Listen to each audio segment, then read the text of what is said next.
The topic today is something that's near and dear to Kevin's heart, as well as mine.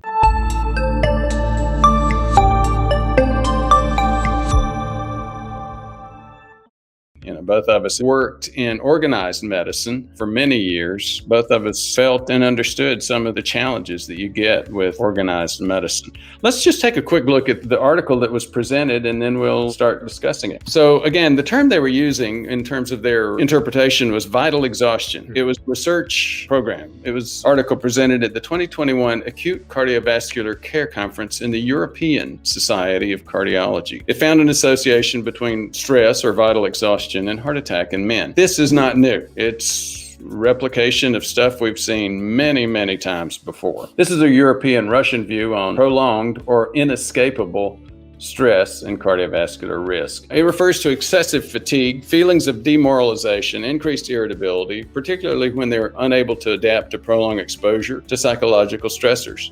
Now, some people would say maybe there's a type A personality and type Bs and maybe some other personalities who actually thrive on stress. That's not covered in this study. We may want to talk about that a little bit later in the discussions. In this study, they looked at 657 men, ages 25 to 64, in Novosibirsk, Russia. I don't know where that is, but that's where the study was done.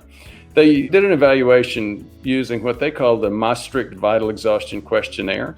The subjects were followed for 14 years since that questionnaire was done in 1994. The results: 2/3, 67% of the men had vital exhaustion, 15% had a high level, 52% had a moderate level, and nearly 3/4, 74% of the men with high blood pressure had what they termed vital exhaustion. High levels of stress, 58%.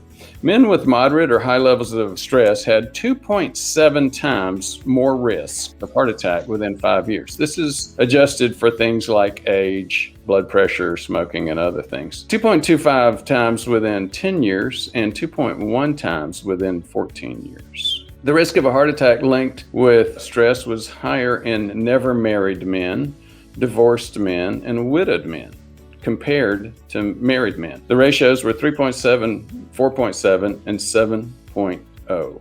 There was 5.9-fold higher risk of heart attack of 64-year-olds with stress. What can we do to prevent this? Well, living alone indicates less social support, which is an independent risk factor for heart attack and stroke. Efforts to improve well-being and reduce stress can help reduce vital exhaustion. Involvement in community groups, together with a healthy lifestyle, these measures can be helpful.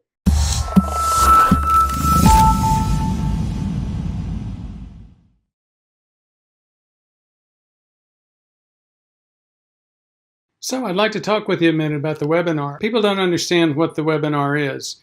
It's actually a great way to get some access to healthcare that you're just not going to get any other way. You actually get the lab tests yourself at a local lab, a Quest lab near you, for the inflammation panel and the OGTT and the insulin survey.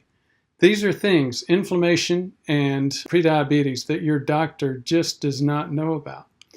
And here's the thing. Harvard Health and many others have said, look, sudden death is not always so sudden.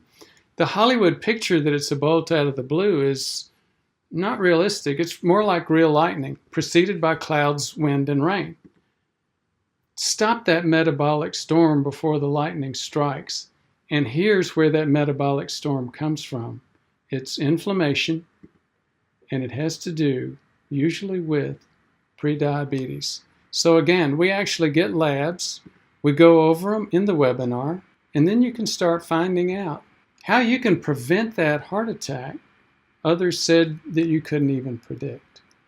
We can show you how. Thanks.